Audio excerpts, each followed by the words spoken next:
Hello, thanks for joining me today. This is Danny, and welcome back to my FTB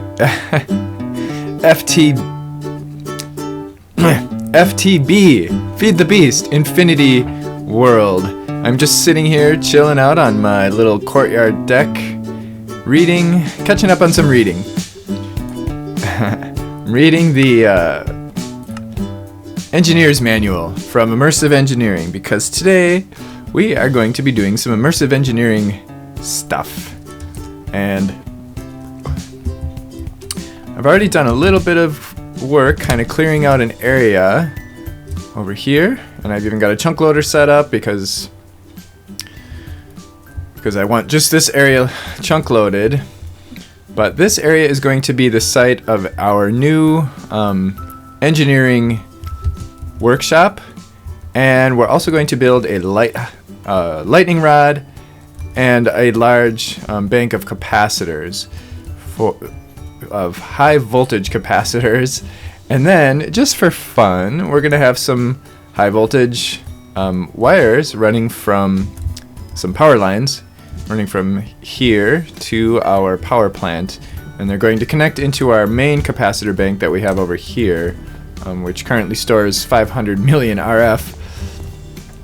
But basically what I want to do is I want to have kind of a separate energy storage over here for lightning power. So the way the the way the lightning rods work is when lightning strikes them, they get a large surge of power, and then they will store it in their base or in any nearby capacitor banks. So I kind of want this energy to be separate from the rest of my network, just because I want to kind of see what kind of power we're going to be getting from lightning, because I'm, one, out of curiosity, and then two, I'd kind of like to use this as an overflow source, so that when we are running out of power over here, or when we're draining more power like we are right now, then we're using, actually we're not right now because our big reactor kicked in, but when we're using more power than we're generating, we'll have kind of a temporary source over here of storage. So I'm actually going to start doing this all immersive engineering, because I have not played with the immersive engineering mod yet, and I would like to, well, kind of immerse myself. I would like us to immerse ourselves in immersive engineering for this episode, so that we're going to be doing all immersive engineering stuff. We're going to start out with a coke oven, which is basically just these coke bricks, in a 3x3x3 block, just like that. And then we take I made myself an engineering hammer. We take our engineering hammer and we right click, and now we have ourselves a coke oven. Honestly, I think this block is kind of ugly, but that's okay. It's not about aesthetics, but at least not for this. This is functional. And then we're also going to need a blast oven, and that's basically the same thing, except we use blast bricks. Did I do something wrong? Oh, there we go. Okay. Guess I had to click right in the middle there. So there's our blast furnace.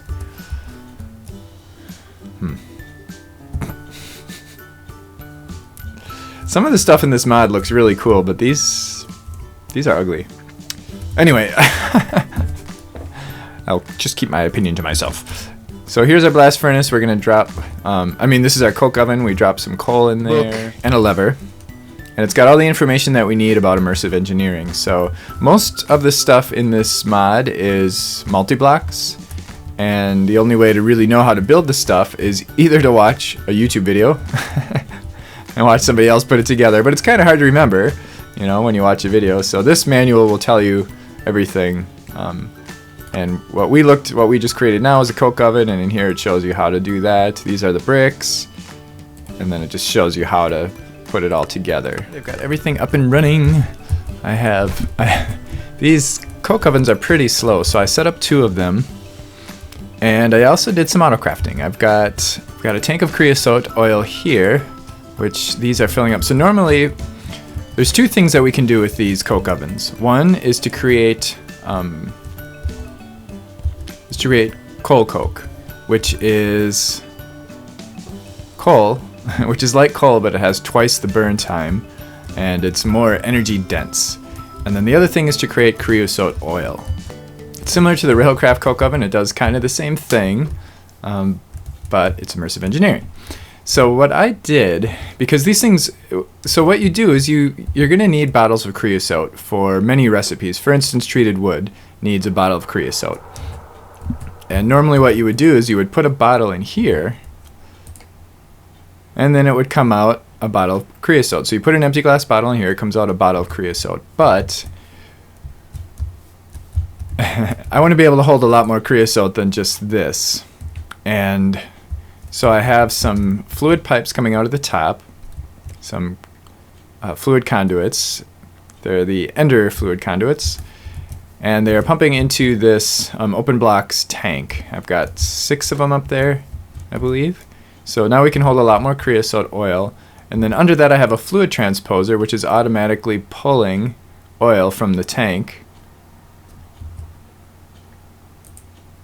Yeah, it's pulling oil from the tank, from the bottom of the tank. And then on the bottom, I have the auto crafting stuff, and we'll take a look at that in a second. But basically, this thing fills up with creosote oil, and it works the same way as that. You put a bottle in it, and it comes out a full bottle of creosote. You put an empty bottle in, you get a full creosote bottle out.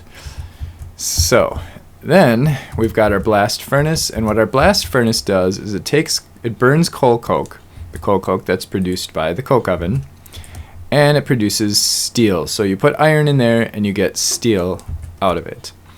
And this is also quite slow, so I might think about making a couple of these as well, just to speed up the process a little bit.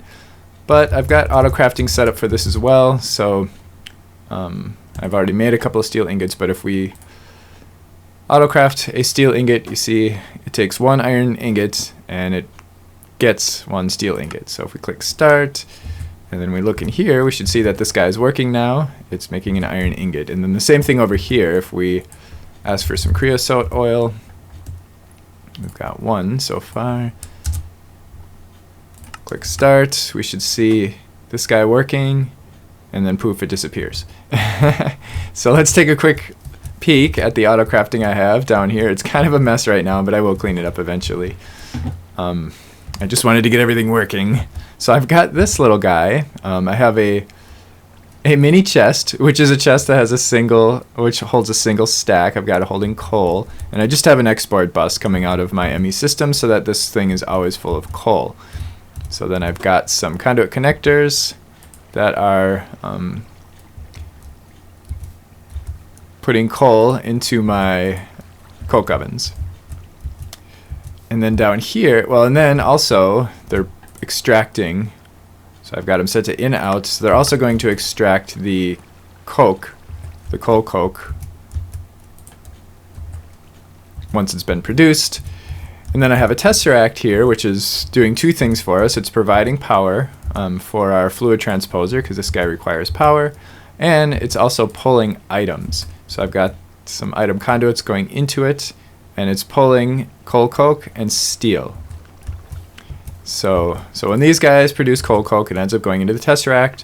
When this guy produces steel, it ends up going into the tesseract and then back into our ME system, which tells our auto crafting system that the steel has been produced. And then what we've got here is an ME interface, and for some reason the ME interface will not pull out of the fluid transposer. So I've got it hooked up to a chest, and then I have an ME import bus on the bottom.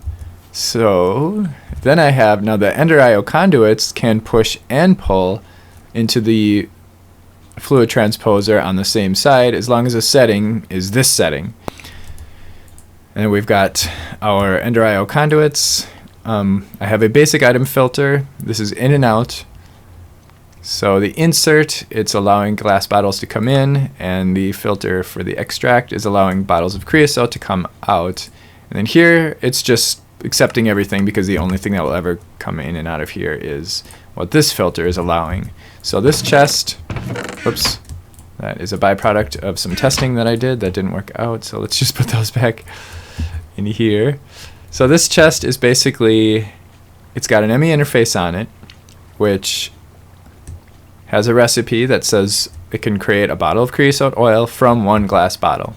So glass bottles will come in through the ME interface into this chest. It will then be pulled by the Ender IO conduit into the fluid transposer and then pushed back as creosote oil, which will then be pulled by the import bus back into our ME system. I could also actually have had that go into the Tesseract and then I wouldn't have needed the import bus, but either way. This way it's actually going directly back into our ME system. So either way works. So that's the auto crafting for our creosote oil. So basically these these coke ovens are always going to have a full supply of coal, and they're going to run until this tank is full.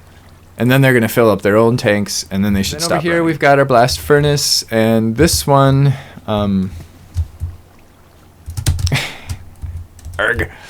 this one has an ME interface on the bottom. Again, this one I have connected directly into the blast furnace, which has the one recipe that it creates one steel ingot with one iron ingot. So when we try to autocraft a steel ingot, it's going to put the iron ingot into the blast furnace through this ME interface, and once again, for whatever reason, the ME interface cannot pull from the blast furnace.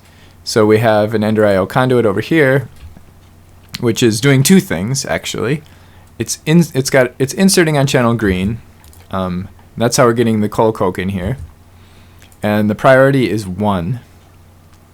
I'll tell you what that's all about in a second. And then it's extracting. So it's just always going to extract whatever this thing produces, and it'll end up going into the Tesseract.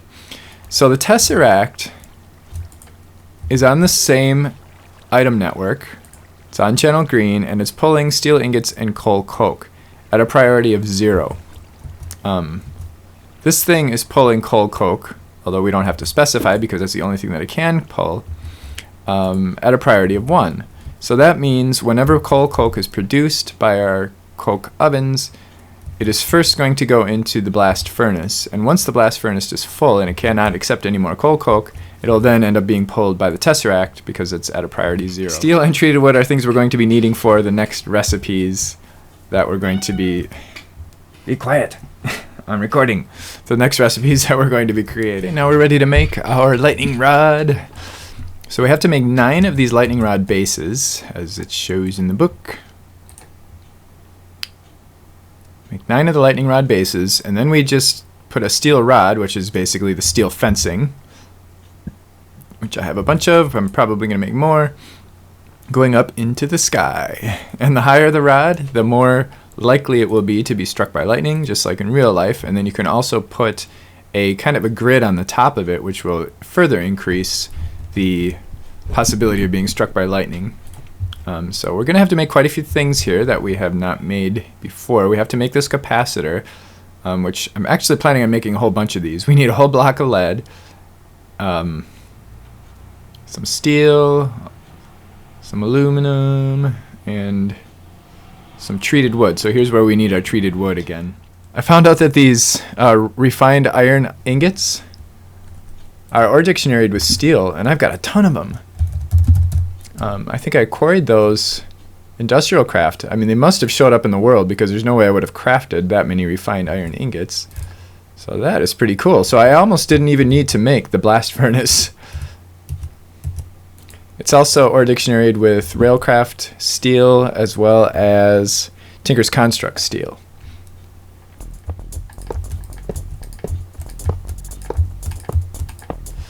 Alright, now let's grab some steel fences.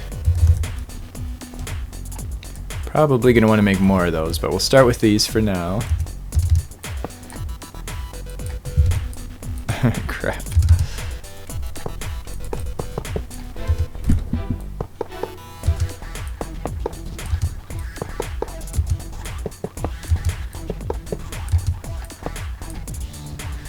Okay, I want to make that a little bit higher yet.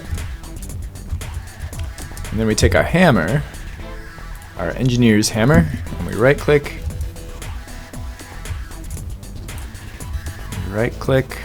Oh, there we go. We have to right click in that middle block. And now it makes a multi-block structure, which is a lightning rod. Try one more stack of these and see what that does for us.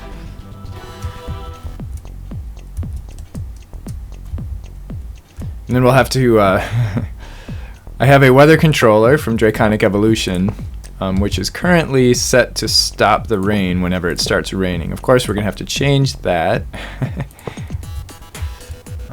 Let's just go up to the clouds. That seems like a reasonable... Seems like if you go higher than the clouds, you're not going to get any lightning. Of course, that's not true, but...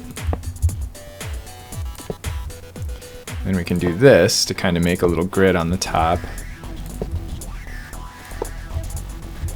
To basically increase the surface area. Whoops. To increase the chance of getting hit by lightning. There.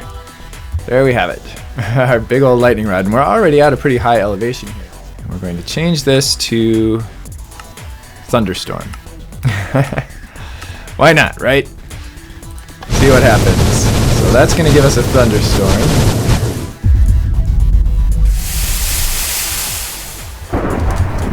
There we go. Now let's hope this guy gets struck by lightning soon and that I don't. Oh, it already did. It's already totally full. Wow. Crazy. Nice. So we already got 1.6 million RF. Am I reading that right? No, 16 million. 16 million RF. Nice. So I'm going to actually shut this off for now, and we're going to get some capacitor banks up there. That's some cheap power right there. Nice. Especially when you have the, when you can control the weather. So now I'm going to make a bunch of these high voltage capacitor banks. Yeah, or capacitors. And I don't know, let's try making 10 of these. These capacitors are a little bit of a pain to work with. The way they work, there's no interface for them. You have to hit them with a hammer to change the input and output of them. Blue, and I always forget. Blue is input. I hate it. I hate it when they use colors because I always forget. I would rather have like some kind of a symbol or something. But blue is input, orange is output. And you right-click it with the hammer, and then you wait a few seconds. I don't know why, but there's a delay. And nothing else in my game is delaying, so it's not like lag. Blue is input, orange is output. And I'm trying to set it up so that all the bottoms are input and the tops are output. That's why I have these up in the air like this, because you can't... I don't know, they're kind of hard to work with. Because, I mean, you can shift-click to change the other side. But if you can't see the other side, what I decided I want to do is I'm going to stack them up in 3 stacks, and I'm hoping that they're going to transfer power directly from one to the next. And then I'm going to have this thing output power into the bottom one, and on the top I'm going to have power lines coming out and then running over into my main power plant. So if I remember right, I hit them once, I get blue. Yep. So now they're all blue on the bottom. And all but one are blue on the top. I mean orange on the top, which is output. Okay. See, sometimes it changes right away, and other times, I don't know, man. It's crazy. But I think I made some more of these. These are the high voltage. Yeah, I made 17. Oh boy, I got to do this 17 more times. All right, I got them. It's kind of ugly like that, but I'm going to leave it like that for now. So they're all outputting on the top and inputting on the bottom. So I'm hoping, and I have not tested this theory yet, I probably should have, but I'm hoping that if I now do an input on the bottom, that power will travel up through the entire block of capacitors. So we'll put 3 connectors there, 3 connectors there. I wonder if that's going to be a problem, being so close like that. And then we need to get high voltage spool of wire, or a coil rather. know how much we use of this stuff, but let's so we right click there and we go like that. Okay, so now those are connected. So this thing should be getting power and this thing should be draining power. So it's definitely draining power. Seems like it's getting stuck right here though, so something must not be configured quite right there. Now this, I don't know if, oh, look at that, it works, cool. There. So now each one of these can do 4096 RF per tick. So that's why I connected 3 of them, because now we can actually transfer 3 times that much. And this guy should be draining fairly quickly now. Yeah, cool. I'm not seeing anything down here. Alright, so power is reaching the top there, but not here. So somewhere along the line, one of these things is misconfigured. It's stopping there. Okay, so either this one's misconfigured or that one. So we've got orange on the top, blue on the bottom. That looks correct. So this one must be wrong. Get rid of that. Yep, it's orange on the bottom, so that was the problem. I wonder if I can use a regular wrench on this. Nope. Got to use the engineer's hammer. I think I have to hit it twice. Yep. And then it's orange on the top. Okay, cool. So once you get used to working with these things, they're not terribly bad. And I found that the delay thing isn't really a delay, it's just an update delay. So now we should see power hitting the top. Yep, it's traveling up. So that's pretty cool. It actually works the way I wanted it to work. So now we're going to put 3 connectors on the top. And then we're going to go over here. I've got my wooden post. This is, it's made from treated wood fences and a few other odd ingredients. And if we hit it with a hammer, we can have it carry up to 3 power. I think 3. Let's see, can we do more than 3? No, just 3. And like I said, I am going to have 3 lines so that we can transfer the maximum amount of power. I've got some high voltage wire relays. Okay, I thought I could set these on here. Can I only do 2? You have to click right underneath. If you click here, there, whatever, it doesn't work. You got to go right under it and click. And we can only transfer 2 wires per post. And they're actually kind of low. I was expecting them to be a little higher than that, so I think I'm going to stack posts. Let's see if that works.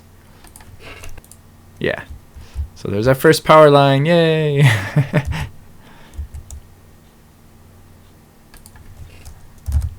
And this is all high voltage. I'm doing all high voltage stuff here.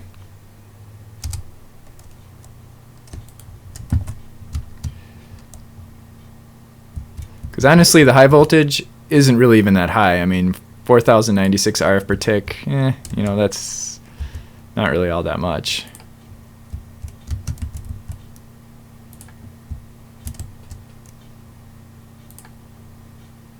Connection is obstructed. We're going to be increasing our energy storage at the same time. Oops. See how nice these under IO capacitor banks are? They multi-block like automatically. And that, I don't like that. I wonder if we can, yeah, whatever, who cares. Now we can put some connectors up here.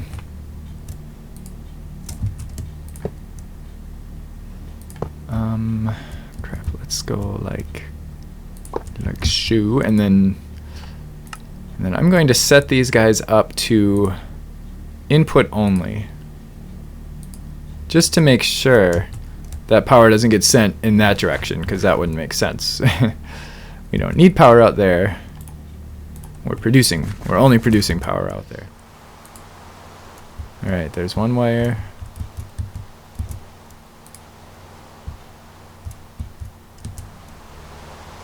Two. Nice. Cool, I like that. Now, let's finish the connection. How are we doing here?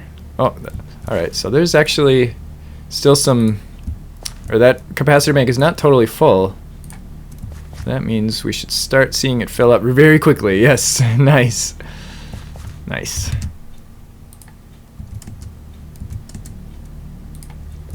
Cool. Let's see how this looks now. It's a little bit messy, isn't it? Yeah, just a little.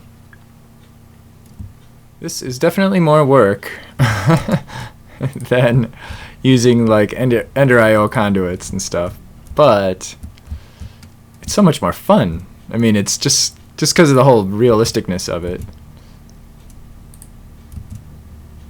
Now, let's see if this is going to work. Better. Yay! A little ugly, but not terrible.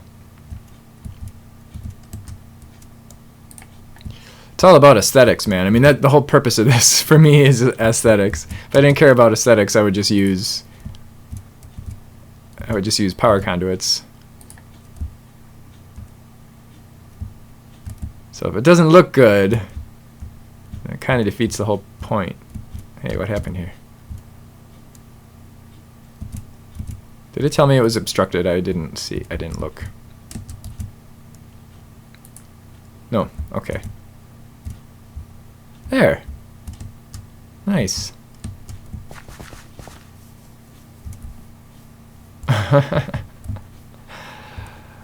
Cool. I like it.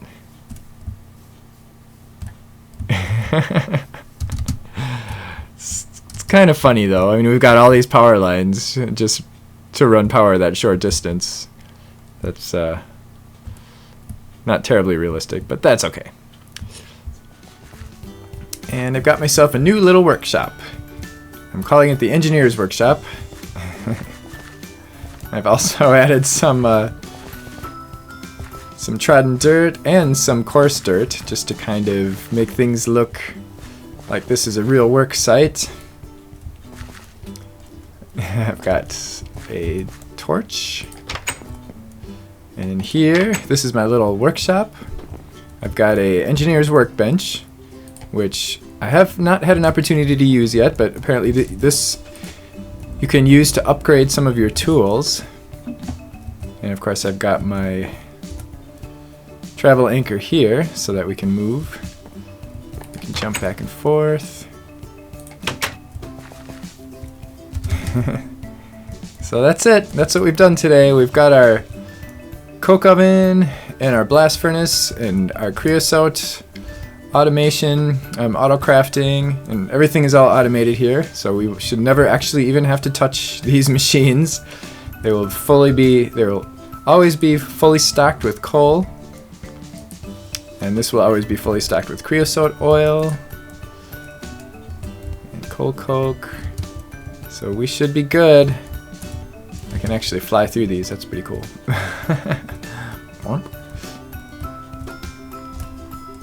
So that's it for today. I hope you enjoyed this. We are definitely going to be playing a little bit more with this mod because I had a lot of fun with it. It was a lot of fun to play with. I'm thinking that something that we might be doing at some point in the future is adding a little windmill over here by the lighthouse, because these old lighthouses wouldn't have been powered, and they probably even would have had an outhouse. So I'm thinking maybe we could have a windmill over here and maybe a single power line going over to the house, even though we don't need to. I mean, there's we have tesseracts. I mean, of course, this wouldn't be a practical thing. It would just be for fun. So, yeah, we'll think about doing that in the near mistletoe. We'll think about doing that in the near future. But in the meantime, I think the next thing that we're going to be doing next episode is getting started with Thaumcraft. And we're definitely going to be playing some more with this mod. And actually, we're going to be playing probably even more with this mod in my Forgecraft series on the server. I'll probably be doing a lot more with Immersive Engineering there, since I don't really have much of a power setup there yet. Where here I do. I'm generating a ton of power here. So this was really just kind of a fun little side project. But in that world, I think I'm going to be using Immersive Engineering for much of my power. And that's really the main thing that interests me in this mod is the power gen and the power management and all that. I do wish that they had higher voltage cables though. These 4096 isn't. I mean, you see, I've got three of them running here, and I could still use a few more, and that could get a little. Whatever. It is what it is. So we'll play with it, and we'll deal with it, and we'll find a way to make it work. So, yeah. So I hope you enjoyed this. If you did, please click the like button and let your friends know about it and everything else. And I hope to see you next time in both my Forgecraft series and this one when we start getting into Thaumcraft. Thanks for watching. Bye-bye.